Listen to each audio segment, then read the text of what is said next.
चलो guys, then coming to GST registration.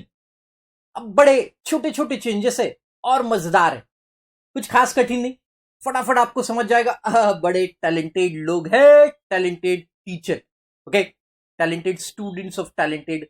चलो देखो, तो अब इसमें क्या है रजिस्ट्रेशन में, चलो फटाफट आ जाओ। अमेंडमेंट बहुत सिंपल है गाइज, और आपको अभी के अभी समझना है। ऐसा नहीं कि पूरा लेक्चर खत्म हो गया और फिर बोले अरे चलो अब पढ़ाई चालू करते हैं, ऐसा नहीं होना चाहिए ना। आप मेरे साथ साथ ही पूरा खत्म करते चलो इस सब चीजों को, क्योंकि मैं इतना ल्यूसिड वे में आपको बताऊंगा कि आपको फटाफट समझ में भी आएगा, याद भी हो जाएगा और समझ भी जाएगा, समझ के याद करना, ओके। तो देखो रजिस्ट्रेशन में पहले क्या था, मैं एक बार रिवाइज करके दूं। आप फटाफट जीएसटी के पोर्टल पे जाते थे, gst.gov.in, वहां पे जीएसटी रजिस्ट्रेशन करना है आपको। आपका नाम डाला, फर्म नेम, पैन नंबर डाला, पार्ट ए में, है ना। फिर पार्ट ए डालने के बाद आप पार्ट बी फिल करते हो और फिर उसको सबमिट करते हो। अब सबमिट करने के बाद क्या होता है गाइस, कि वो ऑफिसर के पास चले जाता है। उससे पहले याद है आपको, यस, आधार अथेंटिकेशन होता है, राइट।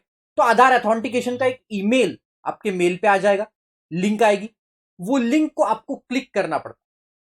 क्लिक करने के बाद उसमें ओटीपी डालो, आधार अथेंटिकेशन ये सब हमने देखा है। ओटीपी डालो और ओटीपी डालने के बाद सबमिट करो, तब माना जाता है कि आपने पूरा जो आपका रजिस्ट्रेशन फॉर्म है वो सबमिट किया। अब वो रजिस्ट्रेशन फॉर्म प्रॉपर ऑफिसर के पास जाता है। पहले क्या होता था, यहां से अब आगे अमेंडमेंट शुरू हुआ। अब आपने जैसे ही आधार अथेंटिकेशन कर लिया, प्रॉपर ऑफिसर के पास वो फॉर्म चले गया आपका। अब पहले ऐसा था कि वो प्रॉपर ऑफिसर को 3 दिन का समय मिलता था, कि 3 दिन में उसे क्या करना पड़ता था, या तो रजिस्ट्रेशन वो अप्रूव कर दे कि हाँ भाई आपके सब डॉक्यूमेंट्स ओके है, आपने जो भी सबमिट किया it is well and good and we are approving your registration. अगर वो अप्रूव नहीं करता है तो फिर उसको जो भी डिस्क्रिपेंसीज है वो डिस्क्रिपेंसीज को भेजना पड़ता था, कि ये शोकॉज नोटिस इशू करता था कि ये डिस्क्रिपेंसीज आपके फॉर्म में, ये कमियां जो है ये पूरी करो। या फिर अगर उसने ये भी नहीं किया 3 दिन में, तो फिर आरसीसी को डिम्ड रजिस्ट्रेशन दे दिया, ऐसा माना जाता है। मतलब ना ही उसने एक्चुअल रजिस्ट्रेशन सर्टिफिकेट इशू किया, या उसने 3 दिन में आपको कोई क्वेरी नहीं भेजा, तो ऐसा माना जाता था कि सब कुछ ठीक है, डिम्ड अप्रूवल, डिम्ड रजिस्ट्रेशन हो जाता था आरसीसी का, राइट। ये सब हमको पता। अब वो 3 दिन का समय बढ़ा के 7 दिन कर दिया, बस इतना ही चेंजेस है। तो 3 दिन के 7 डेज अब हो गया, मतलब ऑफिसर के पास अब 7 दिन का समय रहेगा। बहुत कम समय हो रहा था गाइस, इतने कम समय में ऑफिसर, बहुत सारे जीएसटी के रजिस्ट्रेशन है तो पॉसिबल नहीं हो रहा था, इसलिए उन्होंने 3 दिन के समय को बढ़ा के 7 डेज कर दिया, बाकी कुछ भी नहीं। देखो, the proper officer examines the application and accompanying document, जो भी एप्लीकेशन किया आपने और उसके साथ जो भी डॉक्यूमेंट्स लगाए, ये पूरे डॉक्यूमेंट्स को वो क्या करता था, वेरीफाई करता था, एग्जामिन करता था। If same are found in order, अगर ये सब कुछ ऑर्डर में है तो फिर तो कोई बात नहीं गाइस, यस। तो within 7 working days from the date of submission of application, of course जिस दिन आप एप्लीकेशन सबमिट करोगे वहां से 7 दिन, तो फिर ये ऑफिसर क्या करता था, आपको रजिस्ट्रेशन सर्टिफिकेट ग्रांट कर देगा in the form GST REG 06, ये हमको पता है, अगर सब कुछ ओके। अब अगर उसको कोई क्वेरीज है या उसको और कुछ चीजें पूछना है, जैसे आपने इलेक्ट्रिसिटी बिल पे अलग नाम है या अलग एड्रेस है और आपने रजिस्ट्रेशन फॉर्म भरते समय अलग एड्रेस डाल दिया ना, मैं कमियां बता रहा हूं क्या क्या रह सकती, राइट। या रेंट एग्रीमेंट नोटराइज नहीं किया, इनको नोटराइज रेंट एग्रीमेंट चाहिए तो वो नहीं किया, और भी फोटो नहीं लगाया, कुछ भी हो सकता है, एनीथिंग, एनी डिस्क्रिपेंसीज अगर रही, तो फिर वो 7 वर्किंग डेज के अंदर आपको एक्सप्लेनेशन मांगेगा, इंफॉर्मेशन मांगेगा कि भाई ऐसा क्यों है। तो फिर देखो, a proper officer issues the notice electronically within 7 working days। पहले वो 3 वर्किंग डेज हुआ करता था, मतलब संडे वगैरह आया तो उसको छोड़ देंगे, या public holiday. For from the application date thereby seeking a clarification, information और the document from the date of application, तो वहां से वो 7 दिन के अंदर अंदर भेजता। If the applicant has furnish the information within information और the document within 7 working days from the receipt of notice, अगर उसने 7 वर्किंग डेज के अंदर अंदर भेज दिया, मतलब डिपार्टमेंट ने मुझे नोटिस दिया और मैंने प्रॉपर वो डॉक्यूमेंट्स वगैरह सब कुछ उनको रिप्लाई कर दिया, ये सब कुछ ओके हो गया, देन प्रॉपर ऑफिसर उससे सेटिस्फाई होना चाहिए, जस्ट जो एक्सप्लेनेशन मैंने दिया, नोटराइज रेंट एग्रीमेंट या फिर कंसेंट लेटर, जो भी उन्होंने बोला वो सब मैंने वापस उनको भेज दिया, तो फिर वो ऑफिसर अगर सेटिस्फाई हो गया तो वो जीएसटी REG 06 सर्टिफिकेट इशू कर दे। अगर वो सेटिस्फाई नहीं हुआ या आपने डॉक्यूमेंट नहीं दिए, देखो या वो सेटिस्फाई नहीं होगा या तो आपने डॉक्यूमेंट नहीं दिए, दो चीजें होगी, तो फिर वो क्या करेगा, विद इन 7 वर्किंग डेज आपका रजिस्ट्रेशन कैंसिल कर देगा। पहले ये शॉल वर्ड हुआ करता था, अब उसको काट के मे वर्ड डाल दिया, वेरी सिंपल। तो he may reject the application for the reasons recorded in writing, right, reasons दे देगा, और वो रीजंस कि भाई ये इंफॉर्मेशन मैंने मांगी थी, ये एसएससी ने नहीं दी, या फिर उसने दी लेकिन मैं सेटिस्फाइड नहीं, तो फिर वो एप्लीकेशन को क्या कर देगा, रिजेक्ट। बस इतना सा है। तो वहां पे दिया है time limit increase to 7 working days from 3 working days. तो 3 वर्किंग डेज से अब वो समय 7 वर्किंग डेज का किया गया, बाकी कुछ भी चेंजेस नहीं है। समझ में आया? कुछ कठिन है गाइस? बिल्कुल। ओके चलो देन अब और एक चेंज क्या है, देखो मैंने जैसे बोला कि आप जब भी फॉर्म सबमिट करते हैं रजिस्ट्रेशन का, उसके बाद आपके मेल पे आधार अथेंटिकेशन की लिंक आती, बराबर। अब ये आधार अच्छा कुछ लोग जो है जो रूल 25(6)D में उनको आधार अथेंटिकेशन जरूरी नहीं, तो उनको छोड़ के उनकी बात ही नहीं कर रहे हम, जो रूल 25(6)D में दिए, आपको याद है, नहीं होगे तो मैं अभी बताने वाला, तो उनकी तो बात ही नहीं करे। अगर वो लोग छोड़ के बाकी लोग हैं जिनको आधार अथेंटिकेशन करना जरूरी था लेकिन उन्होंने नहीं किया, they fails to do the Aadhaar authentication, मतलब उनके मेल पे लिंक आई बट उन्होंने आधार अथेंटिकेशन किया ही नहीं, ऐसे हो सकता है। या फिर ऐसे भी हो सकता है गाइस, ध्यान से सुनो, कि उन्होंने बोला कि नहीं हमें आधार मतलब उन्होंने वो आधार अथेंटिकेशन की लिंक आने के बाद या तो उन्होंने उसको क्लिक नहीं किया, या फिर ऑफिसर को ऐसा लगता है, देखो ध्यान दो, ऑफिसर को ऐसा लगता है कि नहीं इसका रजिस्ट्रेशन हम आधार अथेंटिकेशन के बेसिस पे नहीं कर सकते गाइस, नहीं कर सकते, इसका आधार अथेंटिकेशन के बेसिस पे नहीं कर सकते, हमें इसका फिजिकली प्रीमाइसेस वेरीफाई करना पड़ेगा, जरूरी है, क्योंकि कुछ तो भी गड़बड़ लग रही है, दाल में कुछ काला है, हमें इसका प्रीमाइसेस वेरीफाई करना ही पड़ेगा, ऐसा ऑफिसर को लगता है। तो फिर उनके पास पहले 21 डेज का समय हुआ करता था, याद है आपको 21 डेज, अब वो बढ़ा के 30 डेज कर दिया, मतलब ऊपर जैसे 3 का 7 किया, यहां पे 21 का 30 किया, 3 का 7 21 का 30, अरे समझ में आया, 3 का 7 21 का 30, ऐसे याद रखो। देखो however where a person other than a person notified under section 25(6)D 25(6)D में वो लोग हैं जिनको आधार अथेंटिकेशन की जरूरत ही नहीं, fails to undergo the Aadhaar authentication of Aadhaar number as specified in Rule 84A, who fails to undergo, है ना, और does not opt for Aadhaar authentication, या तो फेल हो गए या उन्होंने बोला नहीं हमको आधार authentication, he fails to do so, या फिर who does not opt for it, then or the proper officer with the approval of the officer authorized by the commissioner not below the rank of assistant commissioner deems it fit to carry out the physical verification of the place of business of premises। तो जो officer है उसको लगता है कि नहीं इसका तो हमने क्या करना चाहिए भाई, इसका फिजिकल प्रीमाइसेस हम लोगों ने क्या वेरीफाई करना चाहिए, तो या तो कमिश्नर की परमिशन लेगा या कमिश्नर के बिलो वाला officer till the rank of assistant commissioner उनकी परमिशन लेगा और बोलेगा साहब देखो ना, मुझे उसका प्रीमाइसेस एक बार वेरीफाई करने दो, मुझे कुछ तो भी गड़बड़ लग रहा है, एक बार उसका प्रीमाइसेस मुझे वेरीफाई करने दो आप। तो फिर ऐसे केस में देखो उनको क्या समझ दिया है, the registration shawl be granted with in 30 days from the submission of application after physical verification of the place of business in presence of the said person in a manner provided under Rule 25 and the verification of such a document as the proper officer may deem fit। ये हमने सब देख लिया। वो person के presence में हम उसका प्रीमाइसिस क्या करेंगे, एक बार वेरीफाई करेंगे, अरे बराबर। तो 21 दिन था पहले, अब वो कितना कर दिया, 30 डेज, समझ में आ गया। देन अब देखो a person however where a person other than a person notified under section 25(6)D मतलब वही लोग जिनको आधार अथेंटिकेशन जरूरी नहीं, fails to undergo Aadhaar authentication number as specified in rule 84A और does not opt for Aadhaar authentication number, और जो अब भी देखा हम लोग कि ऑफिसर को लगता है कि इनका फिजिकल वेरिफिकेशन, इनका मतलब प्रीमाइसिस का, इनके प्रीमाइसिस, तो विद इन 30 डेज उनको नोटिस भी दे सकते, वही दिया है ना। तो देखो, the notice may be issued not later than 30 days from the date of submission of application. कि भाई अगर उनको कुछ डिस्क्रिपेंसीज लगी तो 30 दिन के अंदर, नोटिस देने का भी समय 30 दिन है और वेरीफाई करने का भी समय कितना है, 30 डेज का समय। Okay, as simple. Deemed approval, ये तो ऑलरेडी बता दिया। देखो डीम्ड अप्रूवल कब होगा, नंबर 1, सब केसेस देख ली। अगर आपने एप्लीकेशन सबमिट, ध्यान से सुनो, अगर आपने एप्लीकेशन सबमिट किया नॉर्मल आधार अथॉन्टिकेशन वाला, नॉर्मल, और ऑफिसर ने 7 दिन के अंदर अंदर उसको वेरीफाई नहीं किया, है ना, 7 डेज के अंदर वेरीफाई नहीं किया, और उसने कोई, मतलब उसने वेरीफाई भी नहीं किया और उसने कोई नोटिस भी नहीं दिया, शो कॉज नोटिस की ये डिस्क्रिपेंसीज है, तो आपका रजिस्ट्रेशन क्या हो जाएगा, ऑटोमेटिक डीम्ड अप्रूवल में चले जाएगा, आपको रजिस्ट्रेशन मिलेगा।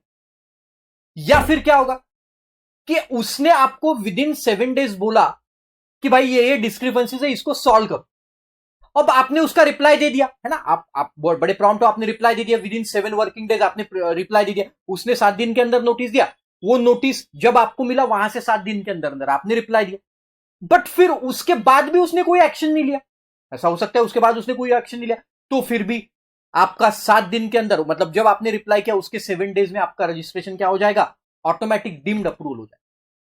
या फिर ये 30 डेज वाला point, physical verification of premises के केस में अगर उसने 30 डेज के अंदर कोई क्वेरी नहीं भेजी आपको, तो फिर आपका रजिस्ट्रेशन डीम्ड अप्रूव, या फिर रजिस्टर भी नहीं किया तो फिर डीम्ड अप्रूवल हो जाए। तो वही 3 पॉइंट देखिए, 1 2 3, फटाफट देख, सेम पॉइंट,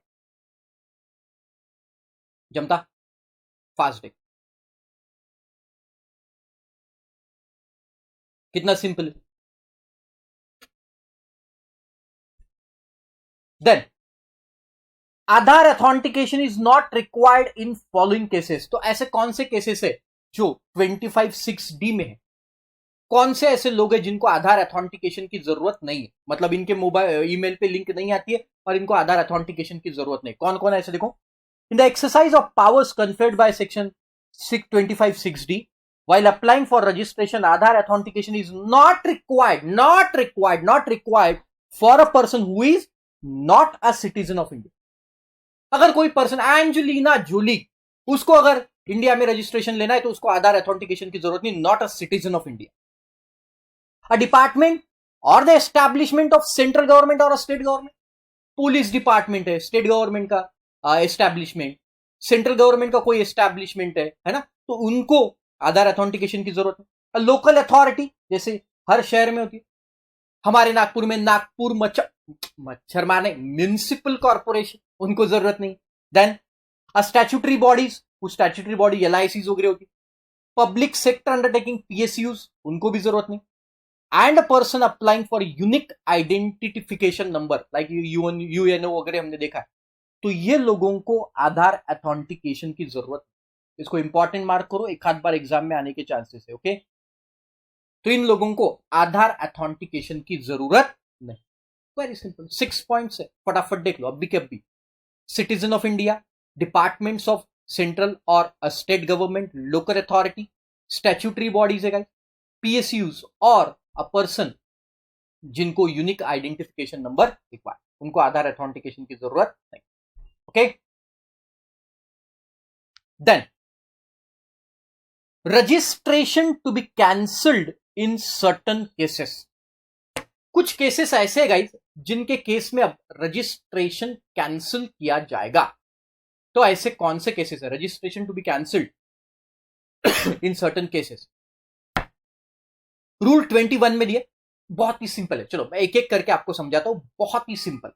देख क्या है पहले, the registration granted to the person is liable to be cancelled. Department cancel कर, ये किसके एंगल से? डिपार्टमेंट। ऑफ कोर्स आप अपना रजिस्ट्रेशन कैंसिलेशन के लिए अप्लाई कर सकते हो, बट डायरेक्ट डिपार्टमेंट कब कैंसिल करेगा वो आपको दिया है ना। तो there are 6 point A to F, पहले ये 3 पॉइंट हुआ करते थे, अब डिपार्टमेंट ने और 3 पॉइंट्स उसमें ऐड। ओके, तो कब कैंसिल कर सकते हैं डिपार्टमेंट, बड़ा इंपॉर्टेंट रूल है। देखो पहला, the registration granted to a person is liable to be cancelled if the said person does not conduct any business from the declared place of business. मतलब क्या, आपने एड्रेस दे दिया घर का जीएसटी रजिस्ट्रेशन करते समय और आप बिजनेस कहीं और से ही कर रहे हो। एक बार डिपार्टमेंट वाले आपके यहां पे पहुंच गए और बोले ये तो यहां पे दिख ही नहीं रहे, कहां गए कहां गए। आपने आजू बाजू इंक्वायरी किया और वहां पे पूछा, यहां पे तो पता चला आपको कोई बिजनेस ही नहीं हो रहा है। तो जहां आपने रजिस्ट्रेशन लिया वहां से आप बिजनेस ही नहीं कर रहे हो, तो फिर ऐसे केस में जो आपने जीएसटी में डिक्लेयर किया प्लेस ऑफ रजिस्टर्ड बिजनेस, वहां आप बिजनेस नहीं कर रहे हो, तो फिर आपका रजिस्ट्रेशन क्या हो सकता है, कैंसिल हो सकता है। वो लोग कैंसिल करवा सकते हैं। ओके, तो देखो, does not conduct a business from the declared place of business, या फिर देखो, the person issues the invoices और bill without supply of the goods और सर्विसेज और बोथ। तो पहले ये बोथ वर्ड यहां पे नहीं था अब उन्होंने ये बोथ वर्ड ऐड किया। मतलब क्या, पहले क्या था, ऐसा पर्सन जो इनवॉइस का सप्लाई, इनवॉइस इशू कर रहा है लेकिन गुड्स या सर्विसेज का सप्लाई नहीं कर रहा है। तो पहले लिखा था इनवॉइसेस इशू कर रहा है गुड्स के लिए या सर्विसेज के लिए, बट बोथ वर्ड नहीं था। अभी वो ऐड कर दिया और बोला in violations of the provision of the act और रूल्स मेड देयर अंडर। तो अगर आप ऐसे कर रहे हो, मतलब गुड्स या इनवॉइस, सर्विसेज का इनवॉइसेस बना रहे हो, गुड्स या सर्विसेज का या दोनों का इनवॉइस बना रहे हो, बट एक्चुअल में कोई सर्विस नहीं दे रहे हो या एक्चुअल में कोई गुड्स नहीं बेच रहे हो या दोनों नहीं कर रहे, तो फिर ऐसे केस में आपका रजिस्ट्रेशन क्या कर देंगे, मतलब आप सिर्फ क्रेडिट पास ऑन करने के लिए डमी एंटिटी खड़ी कर रहे हो, तो ऐसा नहीं चलेगा, चोलबे ना, राइट। तो फिर आपका रजिस्ट्रेशन कैंसिल करें। Violets the provision of section 171 of the act और रूल्स मेड देयर अंडर, ये अपन बाद में देखेंगे। 171 वायलेट किया, देन ये पॉइंट्स ऐड हुए, देखो अभी, avails the input tax credit in the violations of the provision of section 16 of the act or rules made thereunder। मतलब क्या, आप सेक्शन 16 के हिसाब से, सेक्शन 16 हमने देखा इनपुट टैक्स क्रेडिट, सेक्शन 16 के हिसाब से आप क्रेडिट नहीं ले रहे हो, सेक्शन 16 के हिसाब से आप क्या कर रहे हो, क्रेडिट नहीं ले रहे हो। तो ऐसे मतलब आप वो प्रोविजंस को या सेक्शन, जो सेक्शन 16 में 4 कंडीशन दिए उसको वायलेट कर रहे हो, तो फिर इनके पास पावर है कि आपका रजिस्ट्रेशन कैंसिल किया। आप वो पावर्स को, वो जो सेक्शन है उसके प्रोविजंस को वायलेट कर, 4 प्रोविजंस आपको मालूम है, right. Then furnishes the details of outward supply in GSTR 1 under section 37 for one or more tax period which is in excess of outward supplies declared by him in the valid return under section 39 of the state tax period। Sir कुछ समझ में नहीं आया, मतलब क्या, देखो आप क्या कर रहे हो, जीएसटीआर 1 में, ध्यान से सुना, जीएसटीआर 1 में आपने 1 करोड़ रुपए का टर्नओवर बताया, कौन से महीने का, सितंबर महीने का, मान के चलो 1 करोड़ रुपए टर्नओवर बताया। सामने वाला उसका आपके जीएसटीआर 1 के बेसिस पे सामने वाले के जीएसटीआर 2A या 2B में जाएगा और वो क्रेडिट ले लेगा। लेकिन जब आप आपका जीएसटीआर 3B भर रहे हो, मतलब टैक्स भर रहे हो, तब आप वो जीएसटीआर 3B में सिर्फ 30 लाख रुपए का सेल दिखा रहे हो, मतलब उसी महीने के जीएसटीआर 1 में 1 करोड़ रुपए का टर्नओवर बताते हो और सेम मंथ में टैक्स भर रहे हो 30 लाख रुपए पे। तो गवर्नमेंट को तो क्या लग रहा है, चूना। कैसे, सामने वाला 1 करोड़ रुपए पे क्रेडिट ले रहा है, जीएसटीआर 1 में आपने डाला इसलिए उसके 2A में देखा तो उसने 1 करोड़ रुपए का क्रेडिट लिया, बट आप गवर्नमेंट को टैक्स कितने पे भर रहे हो, सिर्फ 30 लाख पे। ऐसा थोड़ी ना चलेगा, इसलिए क्या बोला है, देखो, furnishes the details of outward supply, मतलब जो सेल किया इन GSTR 1 under section 37 for one or more tax period which is in excess of outward supply declared by him in his valid return। मतलब जीएसटीआर 3B में आपने कम supply बताया, ऐसा थोड़ी ना चलेगा जी। तो आप टैक्स कम पे भर रहे हो और उधर सामने वाले को क्रेडिट पास ऑन कर रहे हो जीएसटीआर 1 में भर के, ऐसा नहीं चलेगा, आपका रजिस्ट्रेशन हम कैंसिल कर, अरे समझे। And last one, violets the provision of rule 86B, जो हमने देखा गाइस 99% का मैक्सिमम आप क्रेडिट ले सकते हो, इलेक्ट्रॉनिक क्रेडिट लेजर, 1% तो आपको कैश में पे करना। अगर आपने वो प्रोविजंस को वायलेट कर दिया तो फिर आपको क्या करना पड़ेगा, जीएसटी का रजिस्ट्रेशन डिपार्टमेंट आपका कैंसिल कर, राइट। आप अगर वो प्रोविजन 86B के, रूल 86B के वायलेट कर रहे हो तो फिर आपको क्या करना पड़ेगा, डिपार्टमेंट, आपको कुछ नहीं करना पड़ेगा, डिपार्टमेंट आपका रजिस्ट्रेशन कैंसिल कर। अरे समझे, चलो पढ़ो फटाफट। ओके, ये 171 जो है ना, ये एंटी प्रॉफिटेरिंग का है, जो आपको अभी नहीं समझेगा, इसलिए मैंने अभी नहीं बताया। एंटी प्रॉफिटेरिंग आपको लिखना है तो लिख के रख, जब वहां जाएंगे ना तब आपको इसका मतलब समझना है। अगर वो एंटी प्रॉफिटेरिंग आपको लिखना है, लिख लो, एंटी प्रॉफिटेरिंग के प्रोविजंस आपने वायलेट की तो फिर आपका रजिस्ट्रेशन कैंसिल हो। अरे आया समझ में? Very simple. जिस प्रीमाइसिस में आपने रजिस्टर किया उसमें बिजनेस नहीं कर रहे हो, इनवॉइसेस इश्यू कर रहे हो लेकिन गुड्स या सर्विसेज सप्लाई नहीं कर रहे हो, दोनों। सेक्शन 16 की जो 4 कंडीशन उसको वायलेट कर रहे हो। 171 एंटी प्रॉफिटरिंग के प्रोविजन। जीएसटीआर 1 में सेल बता रहे हो बट उतना टैक्स नहीं भर रहे हो। या फिर 86B जो आपका रिस्ट्रिक्शन है 99% का इलेक्ट्रॉनिक क्रेडिट लेजर का, उसको आप वायलेट कर। ओके,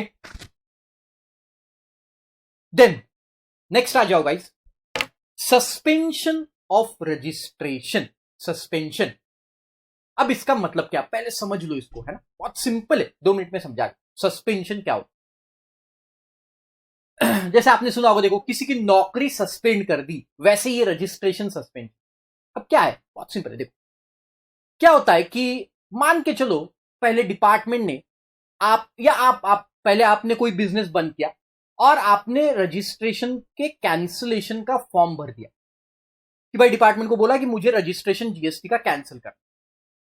अब जैसे ही आप एप्लीकेशन करते हो ना, तो डिपार्टमेंट एकदम से कैंसिल नहीं करती, डिपार्टमेंट पहले उसको सस्पेंड करती है, वो रजिस्ट्रेशन को सस्पेंड करती, मतलब होल्ड पे डालती कि आपका अब एक्टिव भी नहीं कैंसिल भी नहीं, इसके बीच वाला, एक्टिव भी नहीं है कैंसिल भी नहीं, इसके बीच वाले फेज में सस्पेंड।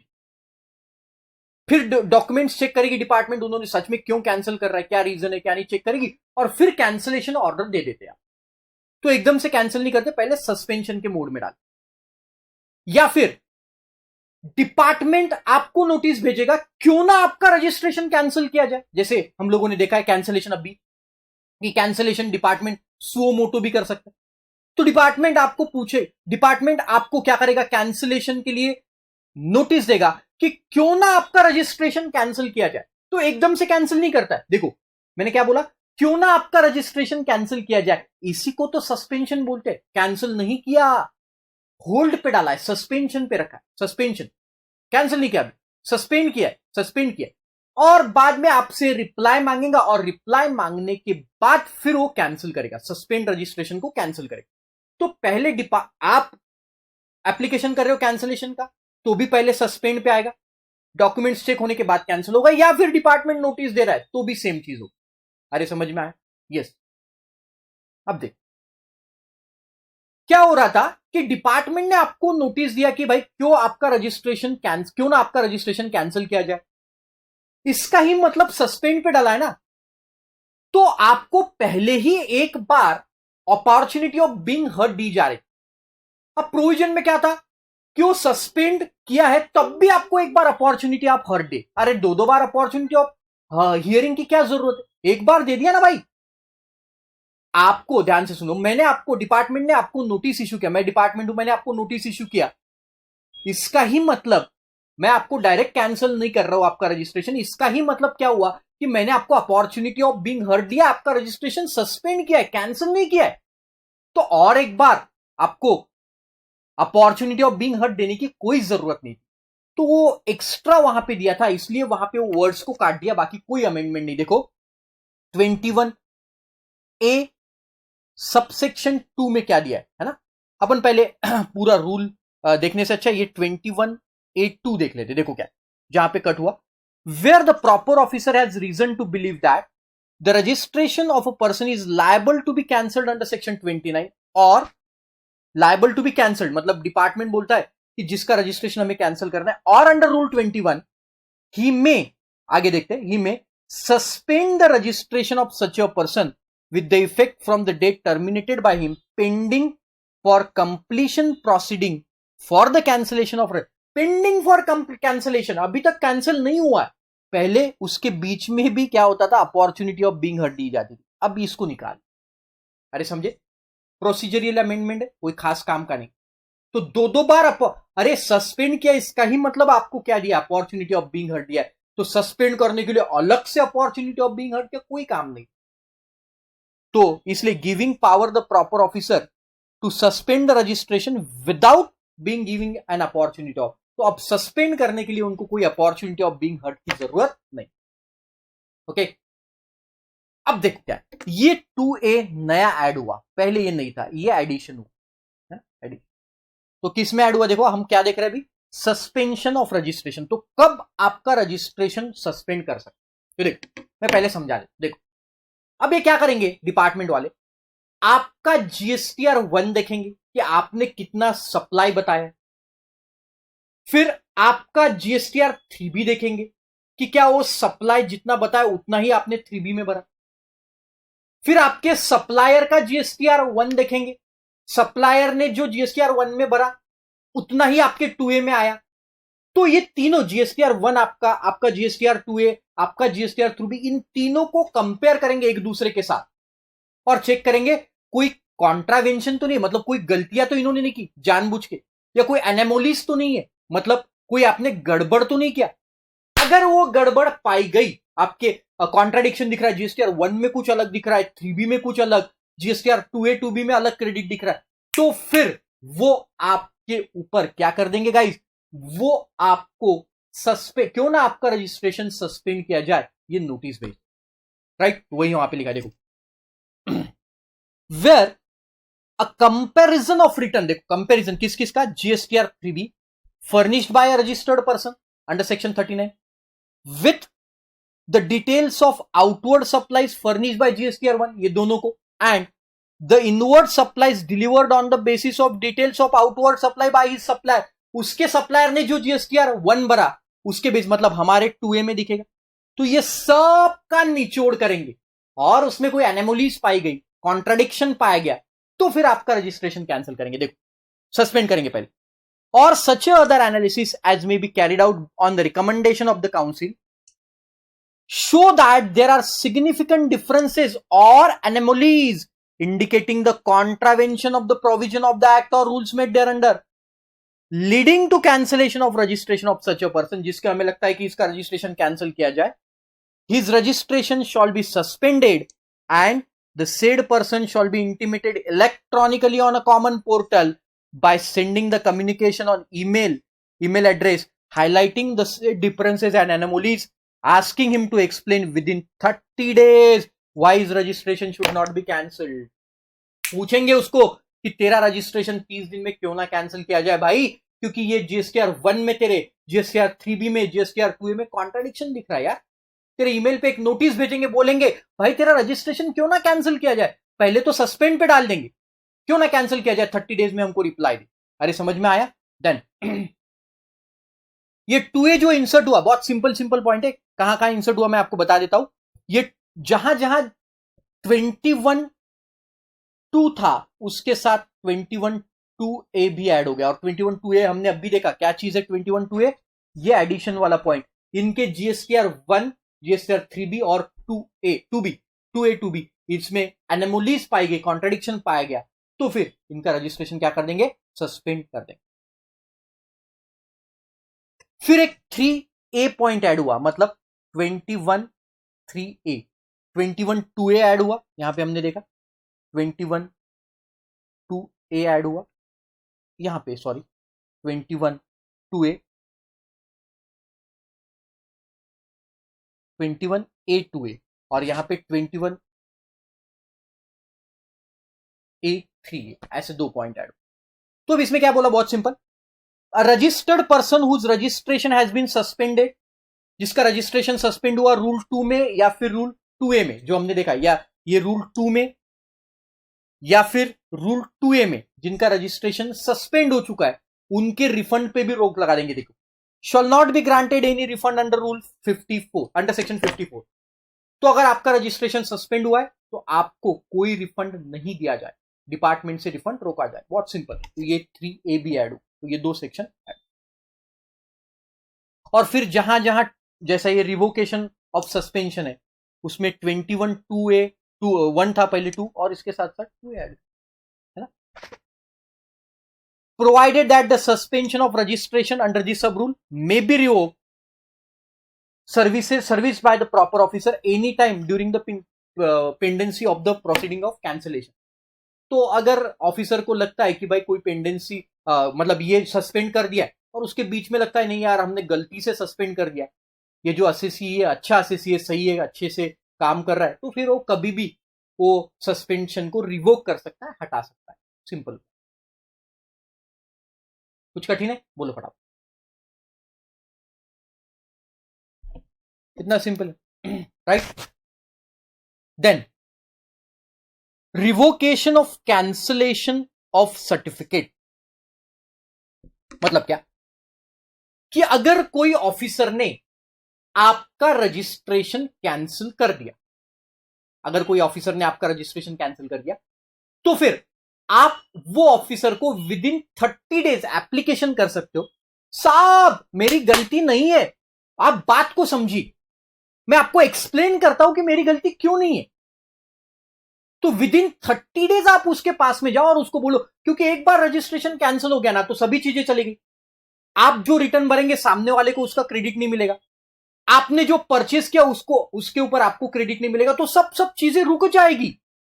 तो आप भागते दौड़ते डिपार्टमेंट के पास जाओ और उनको बोलो, साहब मेरी गलती नहीं, आप मेरी बात सुनो, मुझे टाइम दो। कितने दिन का टाइम दिया आपको? 30 डेज का, उनको एक्सप्लेन करने के लिए कि देखो मेरी गलती नहीं है, आपने ये जो रजिस्ट्रेशन को कैंसिल किया ना उसको रिवोक करो। मतलब क्या करो?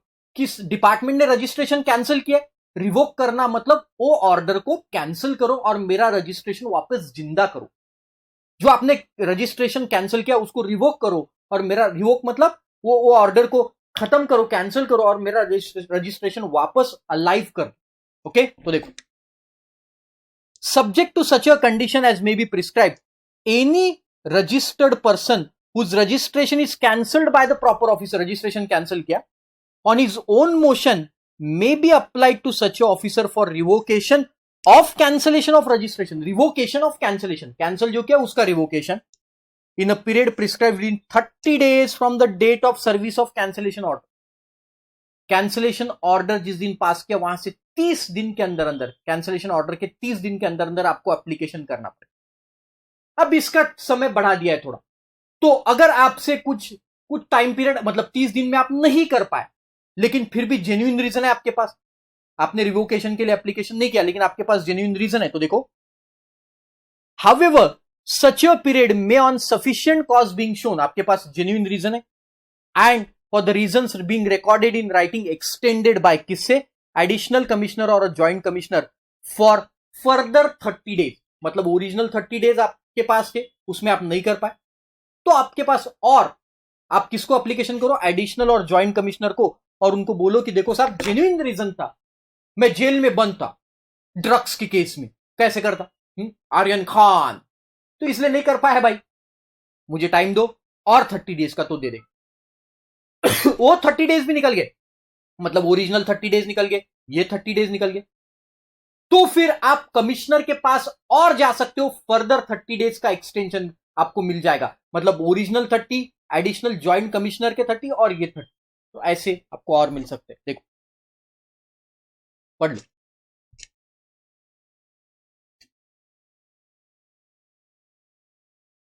अरे समझे? Simple. Then order by the proper officer, proper officer फिर ऑर्डर कर देगा रिवोकेशन ऑफ कैंसिलेशन का, मतलब जो कैंसिल किया उसको हटाने का। The proper officer may in such a manner and within such a period as may be prescribe by the order either revoke the cancellation और ऑफ रजिस्ट्रेशन और reject the application. आपने जो application किया उसको लगा नहीं यार सच में जेन्युइन रीजन है, तो इसका रजिस्ट्रेशन कैंसिलेशन जो हमने किया उसको रिवोक करना चाहिए, वो कैंसिल रिवोक कर देगा या फिर एप्लीकेशन को रिजेक्ट कर देगा, provided that the application for the revocation of cancellation of registration shall not be rejected unless the opportunity of being heard is given। एक बार आपको सुनने का मौका दे। और अगर वो CGST revocation of cancellation of registration under SGST and UTGST, CGST में cancel किया तो उस एसजीएसटी और यूटीजीएसटी में भी कैंसिल मारा जाए। सिंपल। चलो पढ़ो फटाफट एक बार। रिवोकेशन ऑफ कैंसिलेशन, देखो वर्डिंग में गड़बड़ नहीं होना। रिवोकेशन ऑफ कैंसिलेशन मतलब क्या? जो कैंसिल किया हुआ है उस कैंसिलेशन के ऑर्डर को रिवोक करना, डिपार्टमेंट रिवोक कर देगी, मतलब उसका इफेक्ट खत्म कर देगी, तो रजिस्ट्रेशन जिंदा हो जाए। ओके,